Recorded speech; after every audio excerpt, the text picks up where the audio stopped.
સાબરકાંઠા જિલ્લાના Himmatnagar B division વિસ્તારમાં ખૂનનો ગુનો નોંધવામાં આવેલ છે, જેની હકીકત એ પ્રમાણેની છે કે ગોપાલભાઈ શંકરભાઈ ઓઢ, જે ઉંમર વર્ષ 55ના છે, એકતાનગર રેસિડેન્સીમાં ભાડેથી રહેતા હતા. તે 18 તારીખે સવારે 8 વાગે ઘરેથી નીકળે છે પોતાના રૂટીન કામ ઉપર જવા માટે, અને રાત્રિના પરત આવતા નથી. એટલે ઘરવાળા રાતનો સમય થયો હોય છે તો શોધખોળ નહીં કરતા, પણ પોલીસને જાણવા મળે છે કે અહીંયા એક ડેડ બોડી પડેલી છે. એટલે પોલીસ સ્થળ ઉપર જાય છે અને સ્થળ ઉપર જઈને કાયદાકીય કાર્યવાહી કરે છે.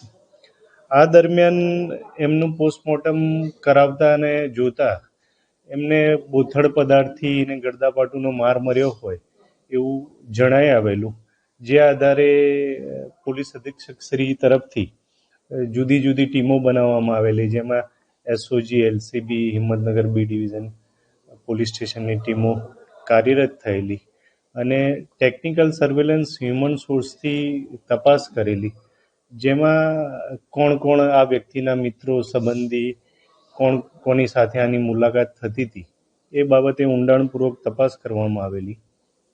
અને તપાસના અંતે ખબર પડેલી કે જે મરણ જનાર છે એમનો દીકરો તથા અન્ય એક વ્યક્તિ કે જે એના કુટુંબી, સગા અને મિત્ર જે રૂટીન રોજે એ મળતા હોય છે, એમણે જ આ મરનારને મારી નાખેલા. પાવડાનું હાથું હતું, એનાથી માથા ઉપર તથા શરીરના બીજા ભાગ ઉપર ઈજા કરેલી, અને આરોપીઓને પોલીસે પકડી લીધેલા છે. આગળની કાર્યવાહી ચાલુ છે. બનાવનો જે સ્થળ છે આદર્શ એગ્રો ઇન્ડસ્ટ્રીઝ છે, ધાણધા પાસે, એની બાજુમાં ખુલ્લી જગ્યા છે.